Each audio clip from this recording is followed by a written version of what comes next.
A change to the build schedule now as BBC One joins John Sopel with a BBC News special.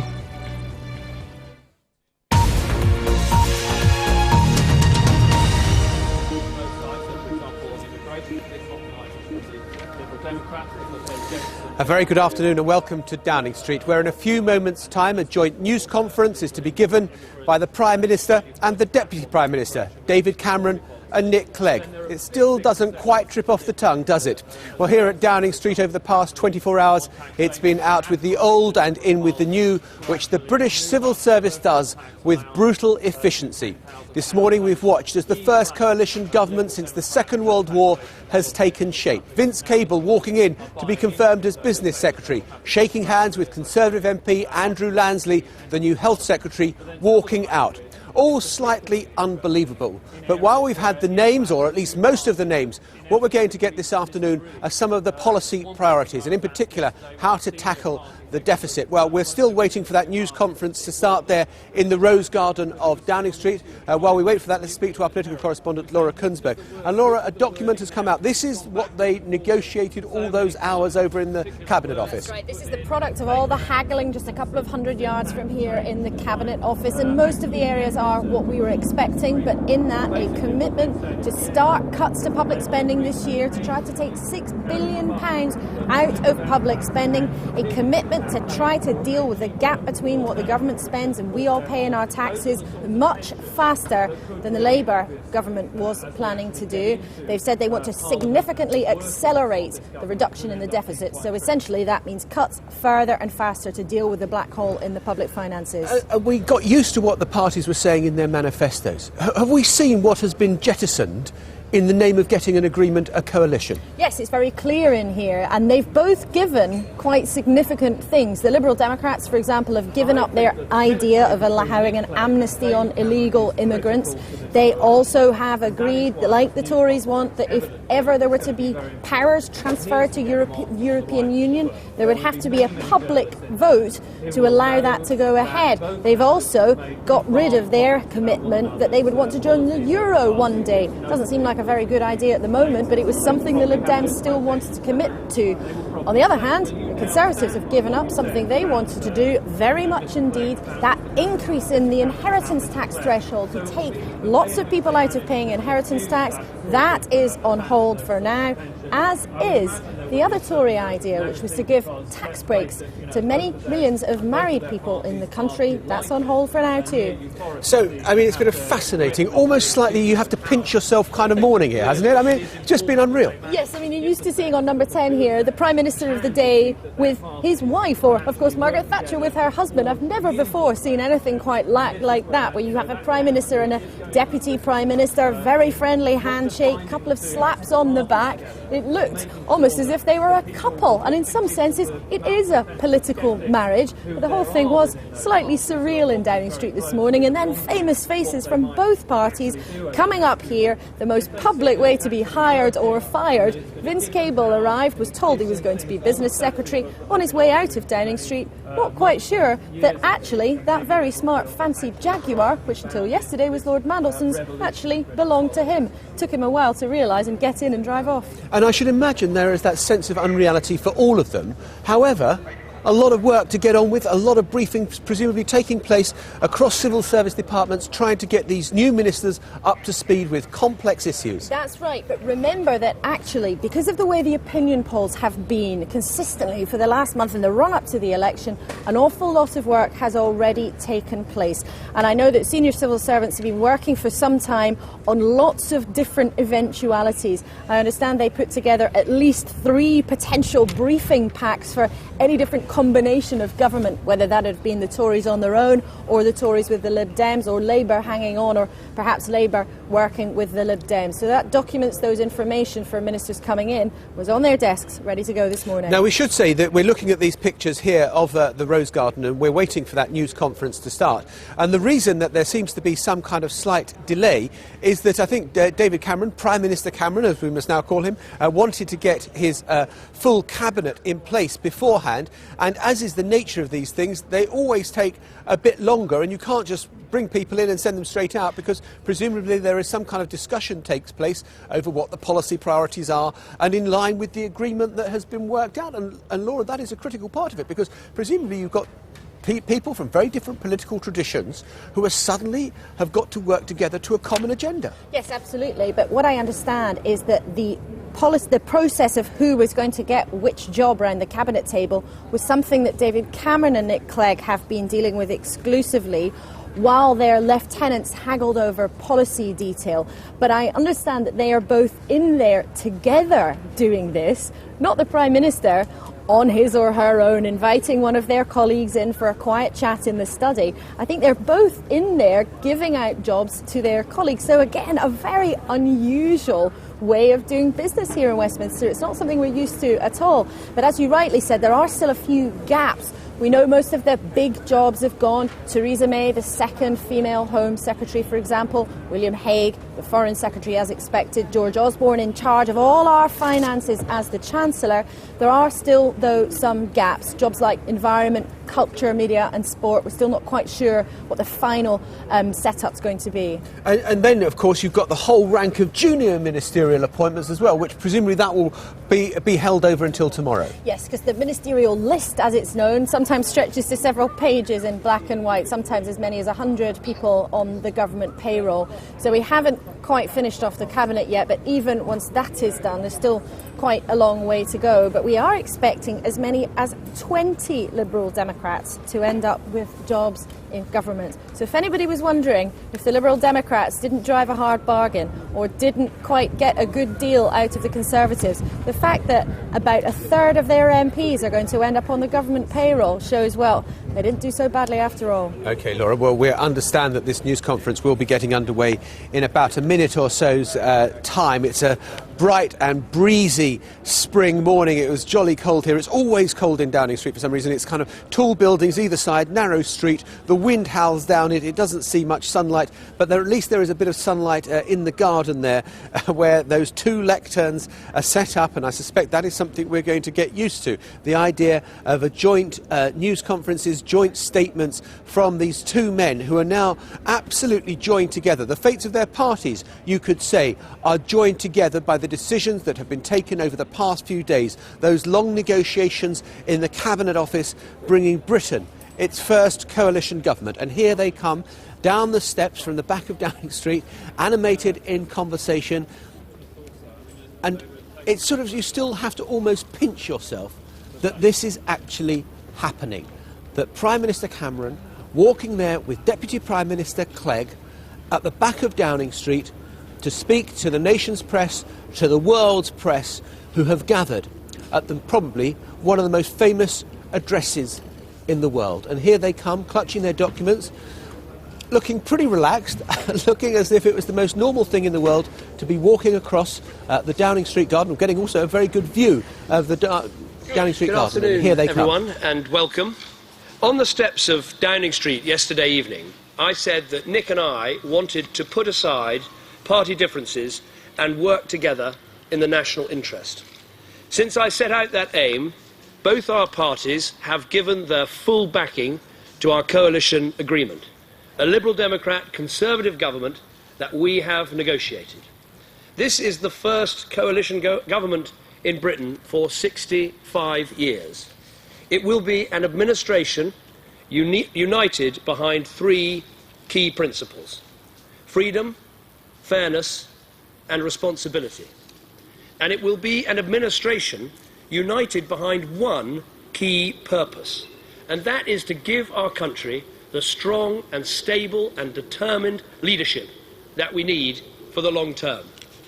In the days and weeks ahead, we will together be setting out in greater detail the aims and the values of our partnership and the full policy programme of our coalition government.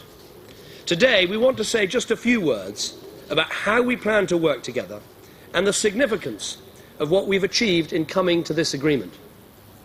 This morning, as part of the process of establishing the new government, I've been working to appoint the Cabinet. Later today, I will be chairing the first meeting of our National Security Council, and Nick Clegg will be at my side. There are 5 Liberal Democrat Secretaries of State in Cabinet working hand in hand with Conservative colleagues to address the big challenges that Britain faces. And starting with Nick Clegg as Deputy Prime Minister, Liberal Democrats will be represented at every level of government. I think this is a sign of the strength and depth of this coalition and our sincere determination to work together constructively to make this coalition work in our national interest. We have a shared agenda and a shared resolve to tackle the challenges our country faces, to safeguard our national security and support our troops abroad, to tackle the debt crisis, to repair our broken political system, and to build a stronger society. We understand that we're not going to beat these problems overnight, and in particular, no government in modern times has ever been left with such a terrible economic inheritance. Today's unemployment figures are another sign of the human cost of the economic mistakes of the past decade. So we know there will be difficult decisions ahead, but working together, I know we can take the country through those difficult times to the better times that I believe lie ahead. But today, we are not just announcing a new government and new ministers, we are announcing a new politics. A new politics where the national interest is more important than the party interest, where cooperation wins out over confrontation, where compromise, where give and take, where reasonable, civilised, grown-up behaviour is not a sign of weakness, but a sign of strength. One of the biggest problems of the last few years has been a chronic short-termism in government. With this coalition government and this coalition agreement we have for 5 years, we can act for the long term and make the big decisions about our country's future. And that is the true significance of this coalition. It can be a historic and seismic shift in our political landscape.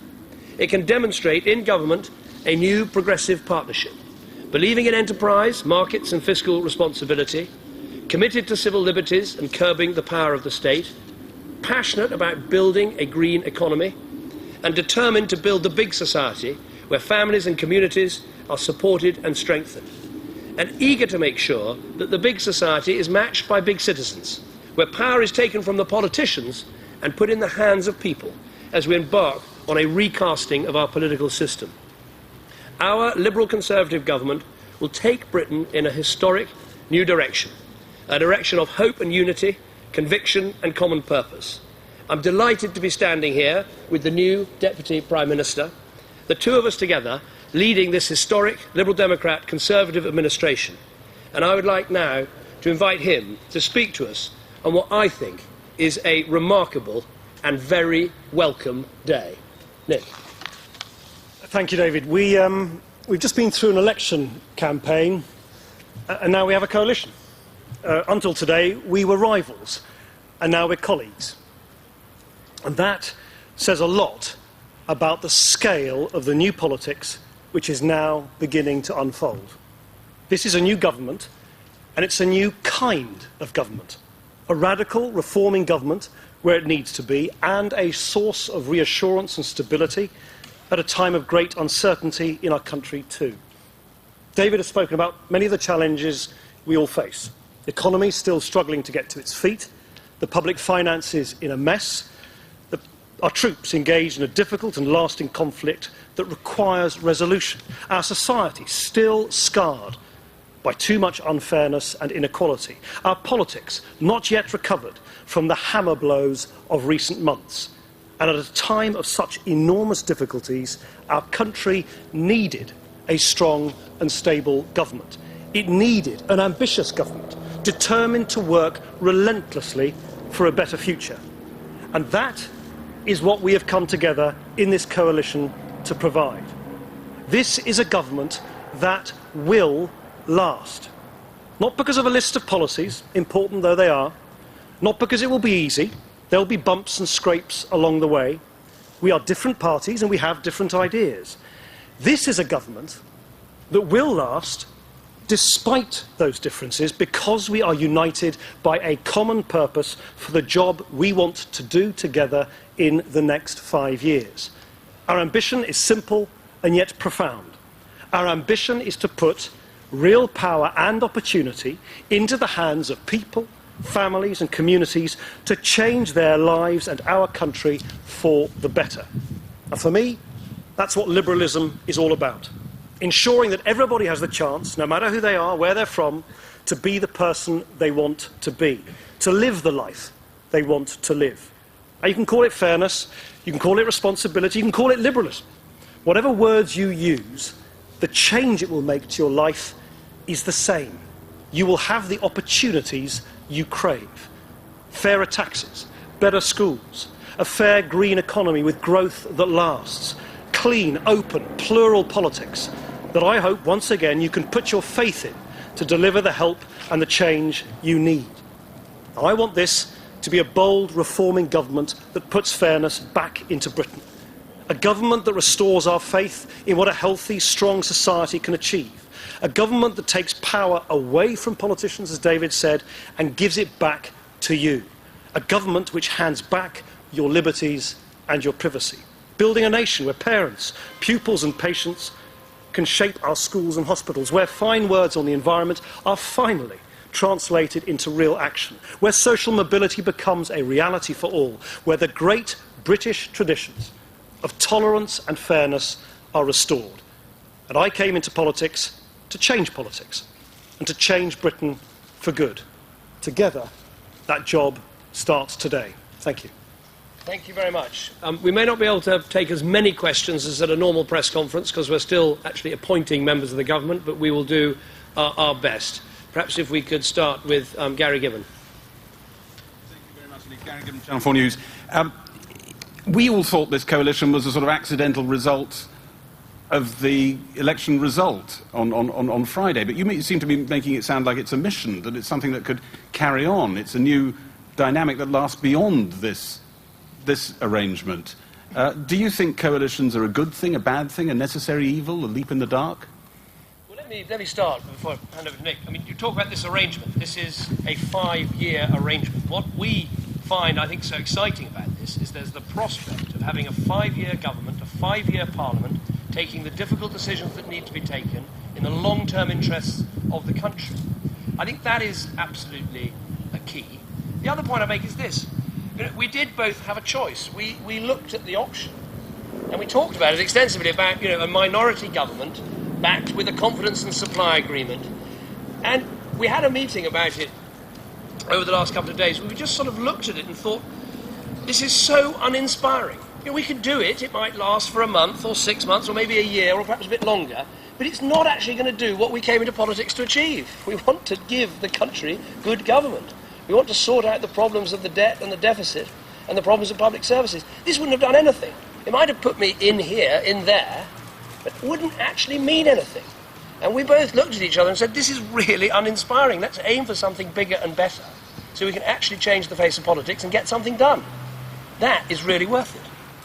Well, the only thing I'd add, all of that is absolutely right. But look, people last Thursday, in the ballot box, told us politicians that they didn't think any party deserved an outright majority. Yet at the same time, it's obvious that we need stability.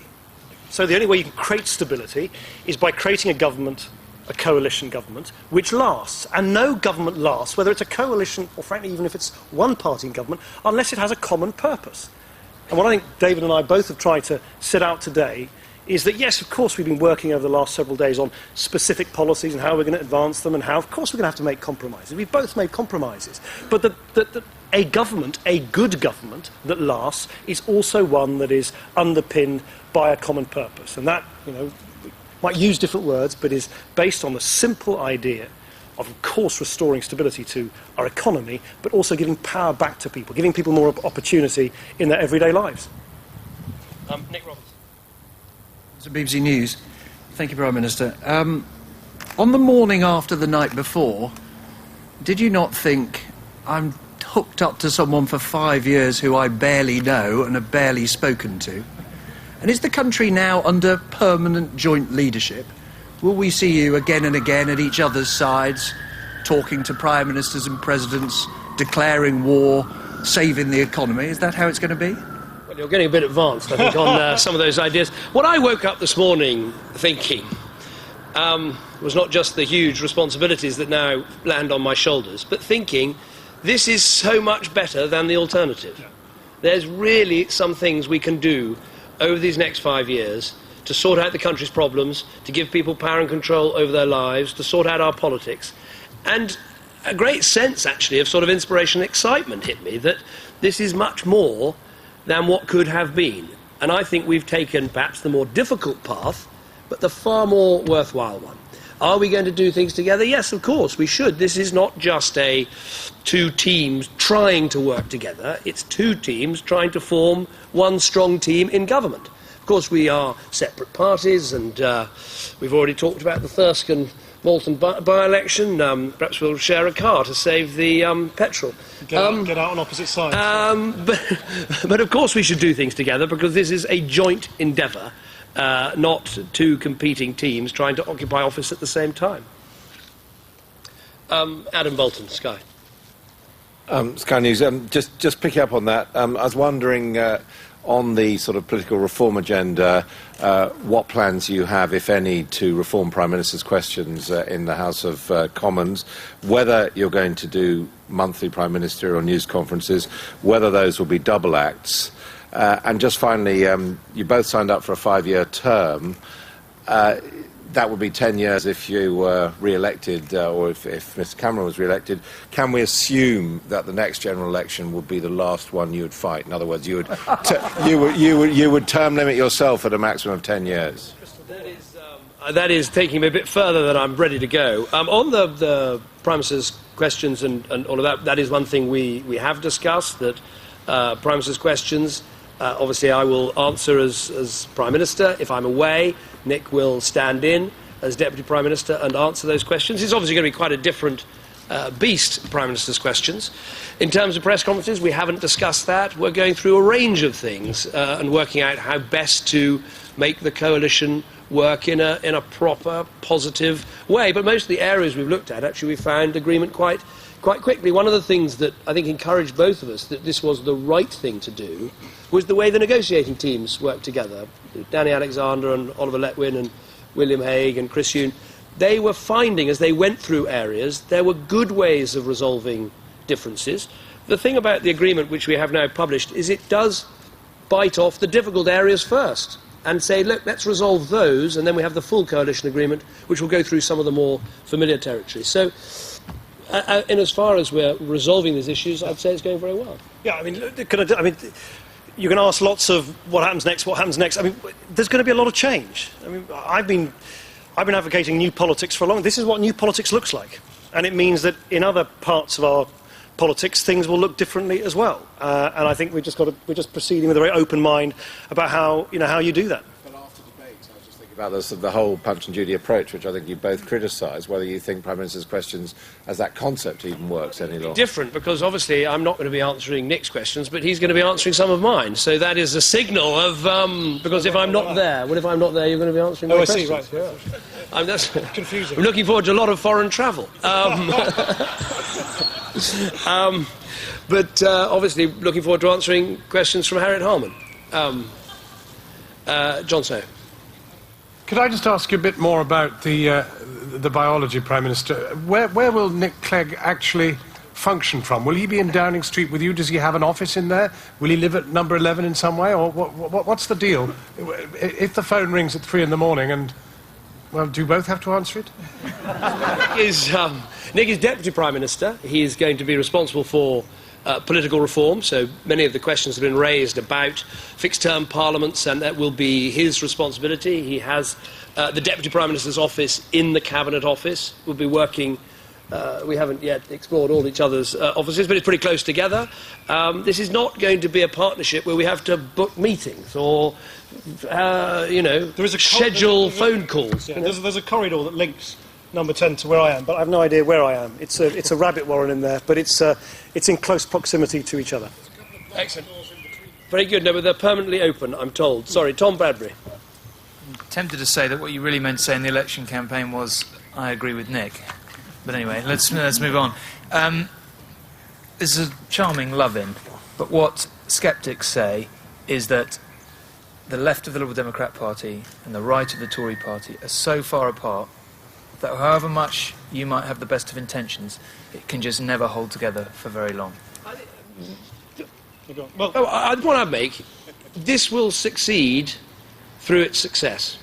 If we can demonstrate that this is a good government, a long-term government, taking difficult decisions in the national interest, that we are working well together, that it has this common purpose that Nick's spoken about, if it does that, then people, as you're right in saying that, people, whatever wing of whatever party, will see a good government and will respect that. What is politics and public? It's all about public service in the national interest. If we can demonstrate that's what we're delivering, whatever person or whatever wing of whatever party will say this is a good government. That's the only way you convince people. Yeah, I mean, look, there are always going to be sceptics, and there are always going to be 1,001 reasons why you don't try something new. Are both of us taking big risks? Yes. Are both our parties taking a very, very big step, which is historically utterly different to what has happened in the past? Yes. I mean, I've been locked with my colleagues into to discussions the last several nights into the small hours, struggling with this, talking about it. In the end, there was an overwhelming support in my parliamentary party and in the federal executive of the Liberal Democrats for this, because we all collectively recognise it was the right thing to do for the country at this time, and that we could do it together. And we will now have to show the sceptics who predict that it'll go wrong, that they are wrong. Andy Bell. Thank you. Andy Bell, 5 News. First of all, congratulations to you both, Prime Minister, Deputy Prime Minister. Secondly, Prime Minister, do you now regret when once asked what your favourite joke was, you replied, Nick Clegg? And Deputy Prime Minister, what do you think of that? We're all going to have... I'm afraid I did once. Right. We're all... Come back! We're all going to have things that we said thrown back at us. And there's a serious point in this, which is, if you want to spend the next 5 years finding Lib Dem politicians who slightly disagree with Conservative politicians about this, or a slightly nuanced policy, you can find lots. But we're looking at the bigger picture. We're looking at what a bold move like this with a strong, stable government can achieve. And if it means swallowing some humble pie, and if it means eating some of your words, I cannot think of a more excellent diet in which to provide the country with good government. Should we have some newspapers just to spread this around? Yes? Sorry, here we are. Imke Henkel in Focus magazine from Germany. Could I ask you something specific about your European policy? In your coalition agreement, I read that you are apparently not going so far that you opt for repatriating the 3 powers you talked about before. So is that actually something that the Liberal Democrats got in favour? And just a specific question to the Deputy Prime Minister, did you actually go to Germany and learn something about coalition talks there from the Liberal Party there? I had a very good conversation yesterday with Chancellor Merkel about European policy, but also about learning some lessons about coalitions, where she is something of an expert. We've reached agreement on a common position on European policy, and it's set out in the document. And I think that demonstrates, if you take an area like that, where there are differences, and we haven't hidden them, we've confronted them and resolved them. And I think that is a little test, if you like, of how serious we are in our endeavour to provide this good government. It sets out very clearly in the agreement exactly what we aim to do. George Parker from the FT. Yes, back in 2004, this is a question for the Deputy Prime Minister, Vince Cable said that the abolition of the DTI would be the largest act of deregulation. Plainly there's an opportunity now to carry out that promise. Has the policy changed over time? And if it has, why? What do you see as the government's role in supporting business? I think it has bluntly changed very dramatically. I think since Vince said that, the world has changed economically. This great bomb's gone off in our financial services sector. the economy has been dealt a hammer blow, the likes of which I don't think we've seen in the post-war period. So we need to rebuild not only the public finances, we also need to rebuild the British economy on new, sustainable foundations out of the rubble of the old economy. And I think one of the things that Vince will be doing, and I'm very excited he's going to be in a position to do this, is to create new ideas about new forms of growth, new forms of investment, new forms of innovation. And he, obviously working together very closely with George Osborne, will be in a great position to be able to map out an optimistic vision for a new kind of economy built out of the rubble of the old. I'm going to take two more questions. That's Toby Helm at the back and Ronan Watson. So that's the Observer and the Times. They were a perfect, delicate balance, I think, don't you? Prime Minister, could I ask if this is such a fantastic agreement for new politics, can I ask what you would possibly have against proportional representation? Well, I've made very clear my views about our electoral system and about proportional representation, but I feel it was right, given the result, given the need for strong and stable government, to make the important concession of saying that we should have a referendum on the alternative vote system. I wanted to demonstrate that the Conservative Party would go the extra mile, as William Hague put it, to try and build this coalition. And so we will have that legislation. It will include a referendum clause, and it will include alternative vote. And there will be a referendum, there will be a campaign in which people can campaign freely, as we said at the time. But it is part of the very important part, I see, of building the trust between our two parties to build that coalition for the good of our country. Ronan Watson. Just on the point of a five-year Parliament, is that an aspiration or will that be fixed in early legislation? Given the state, the range, the spectrum that your parties both represent, will you both be more tolerant of dissent than you would normally be, or are you demanding total loyalty to the cause? And thirdly, you mentioned the Thirsk and Moulton by-election. Will you be encouraging your candidates to campaign against each other? And as we get down the line of this Parliament, and both of your candidates will have records to defend, how do you see that panning out? Well, in terms of the by-election, we're not merging our two parties, so we'd expect our parties to put up candidates and to campaign in that intensely reasonable way that we always do. That is the first thing, and obviously that will happen quite quickly, that by-election. In terms of fixed-term parliaments, this is not an aspiration, this is going to be very early legislation. We want that fix because we think that that would make for good and strong and determined government that can act in the long term.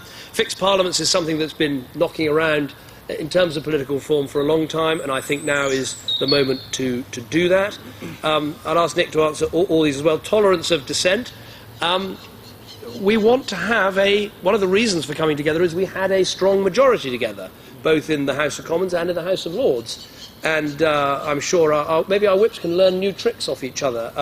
But no, I mean, of course, people sometimes will want to take a stand on an issue, but the aim is to have both parties firmly committed to a coalition agreement that is set out in full detail, that will provide the good and stable government and the reforms that our country need. That is the aim, and I think in a very short period of time, we've come a huge way to achieving it. I mean, the only thing I would add is we have our own conventions, culture and traditions in this country, but this, of course, represents a very significant change. And, in other political cultures, it would not be even a faintly radical thought, the idea that parties might cooperate with each other in government for the good of the country, but campaign against each other at election time. And that is precisely the kind of thing that you will see now. And I hope, this is the ambition anyway, I hope that people will find it relatively unsurprising relatively quickly. And as David has quite rightly said, we can only help bring that about by being successful in delivering the good government that we have that we've negotiated in this coalition agreement. Can I thank you all very much indeed. I'm afraid I've got to go and appoint the rest of this government, the rest of this cabinet, so we can get on with doing the work that Nick and I were both talking about. But thank you very much indeed for coming. Thank you very much.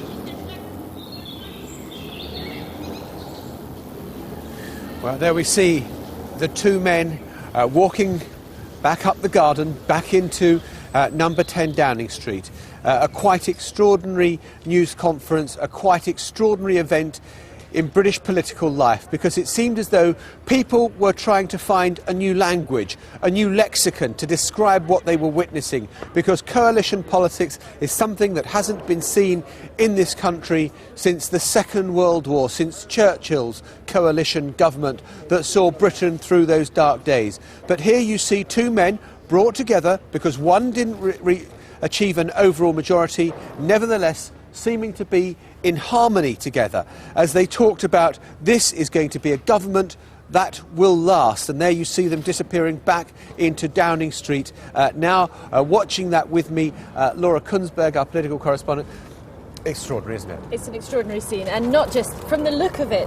When did we last see a press conference in the garden at Downing Street? When did we last see a press conference where two people were sat at the podium in Downing Street? Where did we last have a press conference in Downing Street when you could hear bird song? You couldn't make that bit up. It was almost as if their teams had somehow managed to engineer that. The two men looking very positive together, very positive body language, both answering each question. Press conference was very 50-50. It wasn't a question of David Cameron very much being the chair and then only referring to Nick Clegg to help him out when he wasn't quite sure of this detail or that detail. Both, though, John, clearly very well aware of the risk to this. Yes, because the last time we had seen the two of them together in a camera shot was in the last televised debate when David Cameron was trying to stick it to Nick Clegg to bring down Nick Clegg's popularity, and here they are talking each other up. Absolutely, almost jabbing fingers at each other the last time we saw them, but they were both very well aware that this is a big step. Nick Clegg said, are we taking a big risk? Yes. Are we taking a big step? Yes. But interestingly, David Cameron said several times they talked about the other options. They talked about a looser agreement, and they looked at that and decided it just wasn't worth it. It wasn't the way that they had tried to go. But listening to David Cameron speaking there, it was almost as if he'd never wished that he would have got a majority and been able to do this on his own. Well, that is the other point I wanted to make.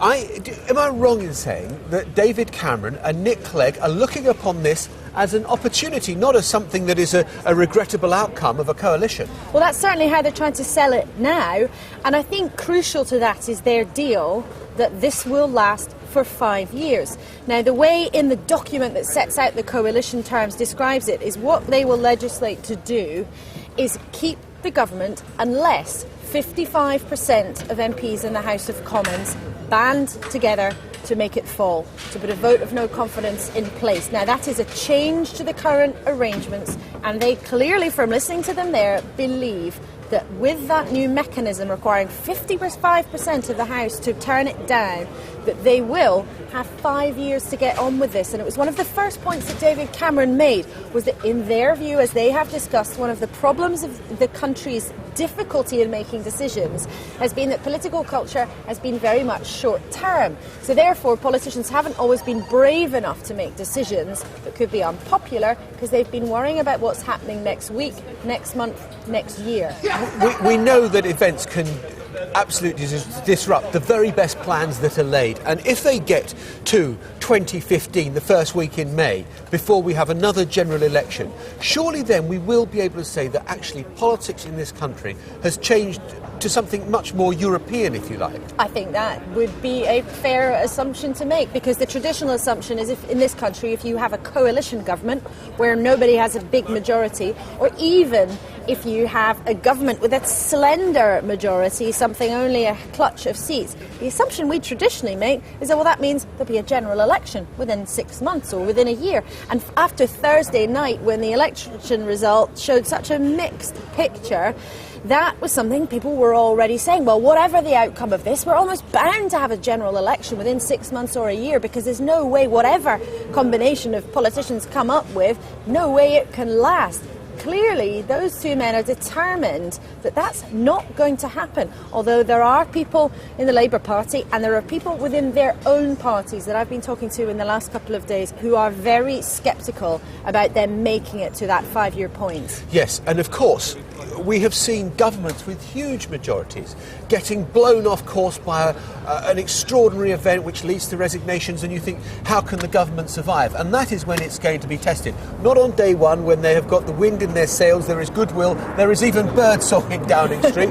It's going to be those more testing circumstances. Yes, that's absolutely right. And potentially the conflicts also between their colleagues. What happens if Vince Cable and George Osborne, the new business secretary and the new chancellor, have a fundamental disagreement about something? Now, in this document, they've apparently agreed the approach they're going to take, and we've got it here in black and white. But these 6 pages in no way cover all the things that are going to happen in the next 365 days, not least in the next 2, 3, 4, 5 years. OK, Laura Kunsberg, thank you very much indeed. Well, in a moment we'll be speaking to our political editor, Nick Robinson, who we heard there asking one of the questions in that news conference. But let's spool back to how it all started when David Cameron and Nick Clegg walked out together, and David Cameron addressed the nation at the lectern as Prime Minister. Good afternoon, everyone, and welcome. On the steps of Downing Street yesterday evening, I said that Nick and I wanted to put aside party differences and work together in the national interest. Since I set out that aim, both our parties have given their full backing to our coalition agreement, a Liberal Democrat Conservative government that we have negotiated. This is the first coalition government in Britain for 65 years. It will be an administration united behind 3 key principles: freedom, fairness and responsibility. And it will be an administration united behind one key purpose, and that is to give our country the strong and stable and determined leadership that we need for the long term. In the days and weeks ahead, we will together be setting out in greater detail the aims and the values of our partnership and the full policy programme of our coalition government. Today, we want to say just a few words about how we plan to work together and the significance of what we've achieved in coming to this agreement.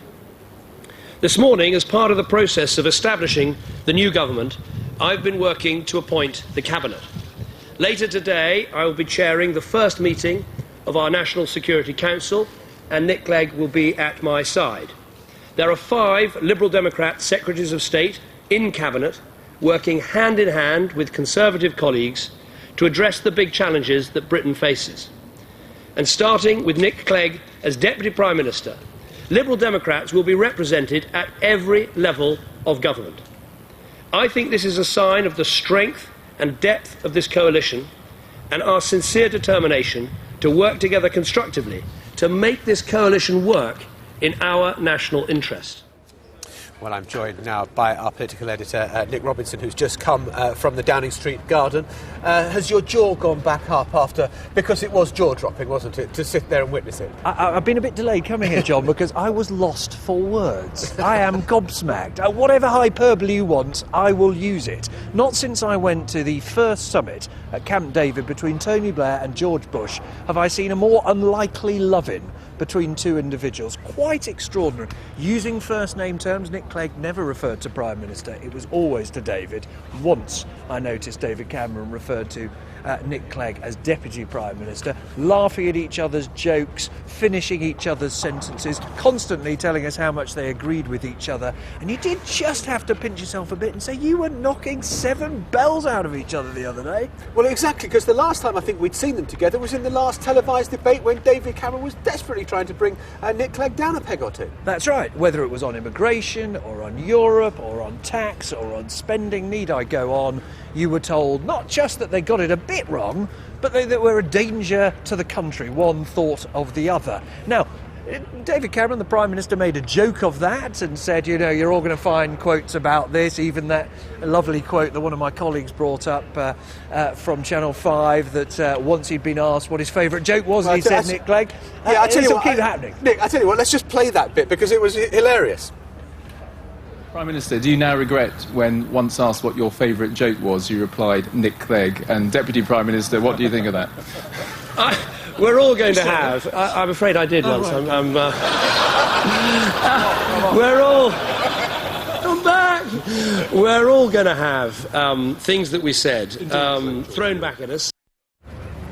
And Nick, just in terms of content at that news conference, it was content light, wasn't it? I mean, the detail wasn't there. But in this joint policy document, a bit more, particularly kind of interesting words on the euro. Yeah, I mean, the detail is in this document. And what's interesting, John, is this document is a party document drawn up in those negotiations we followed for day after day. What I'm told behind the scenes is that senior civil servants are now working this up into a government document, a government declaration of policy that will, in fact, be a guide, really, for civil servants in the outside world of how the coalition government now operates. And on the euro, as you say, it is clear that David Cameron, the Prime Minister, has got what he wants on that, which is Britain will not go into the euro for 5 years, and that if there is any change to the European constitution, any change of that sort would have to be put to a referendum of the British people. Now, it raises intriguing possibilities. There are new treaties, as you know, you've operated in Europe as a reporter, there are new treaties each time a new country joins the EU. Now, do they regard that as a change to the sovereignty of Britain? Does that have to be put to a referendum, which might be lost, which might therefore stop the expansion of the EU? The detail will be very, very interesting when we get to it. And what we've seen today is that they had the wind in their sails. There is goodwill probably around the place that they should succeed. But politicians are tested by the unexpected, the unpredictable. And presumably that is when we could see something different. And there we see the flowers arriving at the door in blue. You would expect some yellow flowers as well to be delivered on a day like this, given the harmony of those two political colours. And there the florists are delivering the flowers. But I thought they might both come out together in order to accept the bouquets. I mean, there's a serious question about quite how this will operate, John, which is, I think, really going to keep doing this jointery. In the past, Deputy Prime Ministers have had two sorts of roles. They've either had another job in the way that John Prescott did, and it was a kind of honorary title, or they've been a progress chaser. They've been someone like Michael Heseltine or Willie Whitelaw who could call in senior colleagues and say, for goodness sake, I'm going to knock heads together. Let's get this sorted out. Nick Clegg can't perform that role, you wouldn't have thought, with senior Conservatives, because they might say, well, who are you? We're not going to listen to you.